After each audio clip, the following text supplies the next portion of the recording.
Hello again, everybody. So today we are discussing Plato's Apology, and this is a continuation of our discussion of Socrates' project. So remember, Socrates is attempting to tell us what it takes to live the good life, or a good life. So we already saw in the Euthyphro the process he thinks we can use for finding the objective truths out in the world, finding the truth about goodness, justice, wisdom, piety, so on and so forth. In the Apology, he continues this discussion. But before we get into the sort of deeper points of the Apology, let's give some context here. So the Apology is a dialogue. And in this dialogue, we're entering in on the trial of Socrates. And so remember, Socrates is being charged by Meletus with impiety and corrupting the youth. We'll look deeper into these charges in a second. But we enter the setting here. We enter the trial where Socrates is about to begin his defense. And just so you can understand what's going on here in this trial, the historical context here is that in Athens, men represented themselves in front of the assembly, or a jury randomly selected from the men of the democratic assembly. Athens was working roughly with a direct democracy, and so all of the non-slave males, so all of the sort of landowning males in the city of Athens took part in the democracy. They all were able to vote on all of these issues and talk on all of the issues, so on and so forth. So when you went to court, you represented yourself in front of a jury selected from those men of the Democratic Assembly.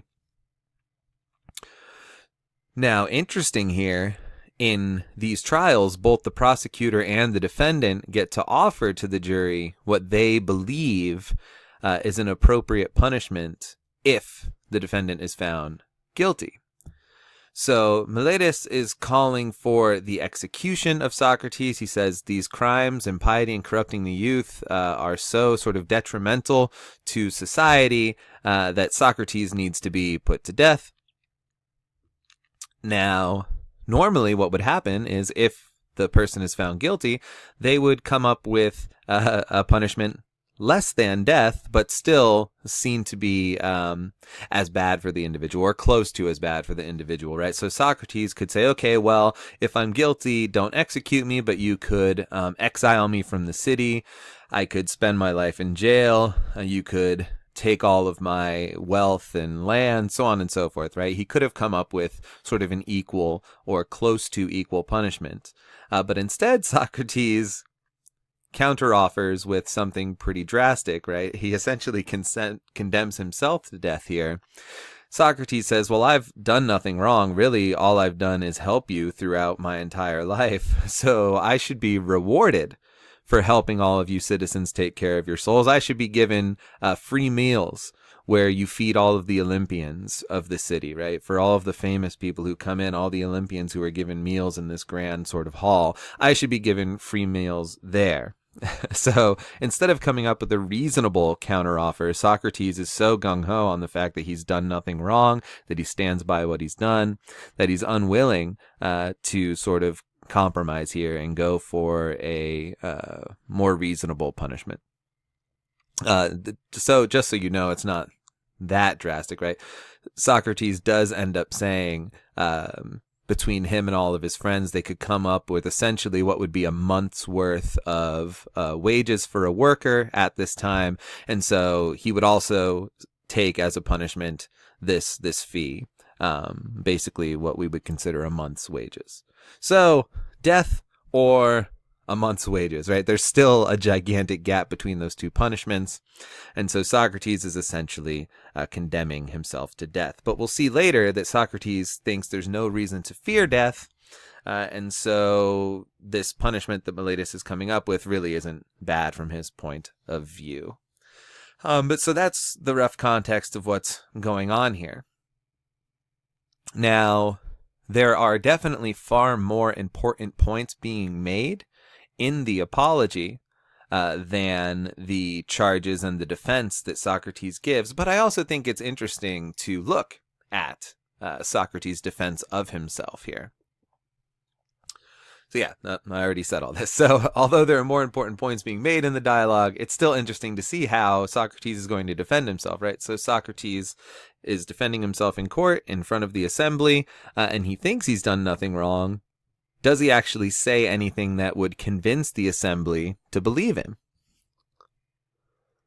Okay, so the first charge that Socrates has to deal with is that Socrates is guilty of willingly corrupting the youth. And Socrates says this is just clearly nonsense, right? So there are two options. Either I have not corrupted the youth, or if I have corrupted them, I didn't do it willingly. And so either way, this charge is nonsense, right? I didn't corrupt them or I didn't do it willingly. Either way, this charge is false. So what does he mean here? Well, roughly he says, look, I don't think I've corrupted anyone in this city.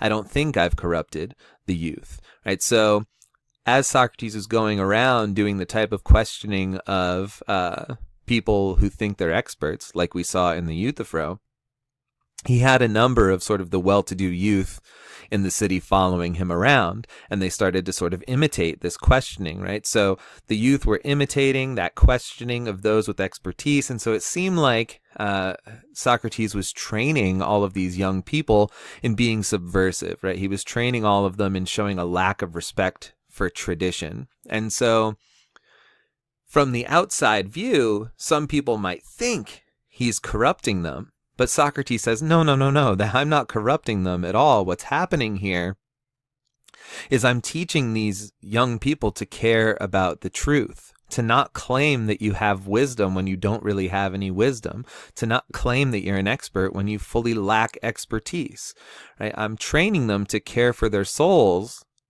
by training them in the correct ways to inspect the truth. So if all I'm doing is telling them how to live a true life, right, is showing them, not telling them, if I'm showing them how they can question life so that they can live a true and meaningful life, that's definitely not corrupting them, even if it looks from the outside like I may be training them to be subversive. Right? Okay, so that's why he thinks he hasn't corrupted them. But on the other hand, he says, okay, maybe you guys are right. Maybe I did corrupt them. But if I did so, it was wholly accidental. And why does he believe this? Well, here he says something a little odd, but I think it still has some punch to it, right? He says, no man would ever rationally corrupt those around him. Let that sink in for a second. These young people are sort of Socrates' friends. They follow him around through the city, listening to all these conversations, right? There are people who admire him or he admires. And he says, no man would ever rationally corrupt those people around him. Because if I were to corrupt all these people, if I were to start making all of these youths evil, then I personally risk being harmed by them, right? So if I make these people evil, now I'm at more of a risk by being harmed by these evil people. And so Socrates says, just from a self-interested perspective, it's clearly not rational for any man to do that, because essentially that means I would be wishing harm upon myself. I'm upping the chances that I'm harmed. Since no rational person would ever willingly up the chances that they are harmed, I could not have corrupted these youths willingly. So it would have to be a pure accident. And then Socrates notes, in Athens, we don't punish people for merely doing something accidental, right? We don't put them to death for merely doing something unintended. Instead, we educate these people so that they don't do it again. Right? So this charge is bunk either way, right? Either I haven't corrupted them or I didn't do it willingly. And so there's no reason for me to be on trial right now, possibly facing death. Okay, and then the second charge is that Socrates is impious because he does not believe in any gods at all. So essentially, Meletus is saying Socrates is an atheist, and that's a bad thing. And so that subverts sort of the traditional understanding of gods by the state. And this is a bad thing. He needs to be put to death for this too. Here Socrates says this is nonsense, right? He's truly an idiot if this is the charge he's bringing against me, because he's contradicting himself almost immediately. And everybody in the assembly should be able to see how clearly he's contradicting himself. Right? Meletus is making the following two claims. He claims both that Socrates teaches about non-traditional spiritual things, and also that Socrates doesn't believe in any gods at all. Hopefully you see very quickly why those two claims are contradictory. Right? If Socrates is teaching the truth of spiritual things, then he's got to believe that at least some gods exist, right? A belief in spiritual things stems from a belief that the gods are causing these spiritual things, or are part of these spiritual things, or are these spiritual things. So if Meletus was saying Socrates doesn't believe in the traditional gods, he might have a charge. But instead he's claiming Socrates doesn't believe in any gods. But that's clearly nonsense. You have to believe in the gods if you're going to be teaching the truth of spiritual things. Okay. So there's Socrates' defense. I don't know how you think he's done. Think about both of these arguments, and in the discussion for the week, we'll analyze these a little bit. But roughly, it seems like Socrates has defended himself against both of these charges, yet if you read through the dialogue, you find out at the end he's still found guilty, and he's still sentenced to death for these supposed crimes. Okay, so in the next video, we'll be jumping into the more important themes of the apology. Thank you. See you then.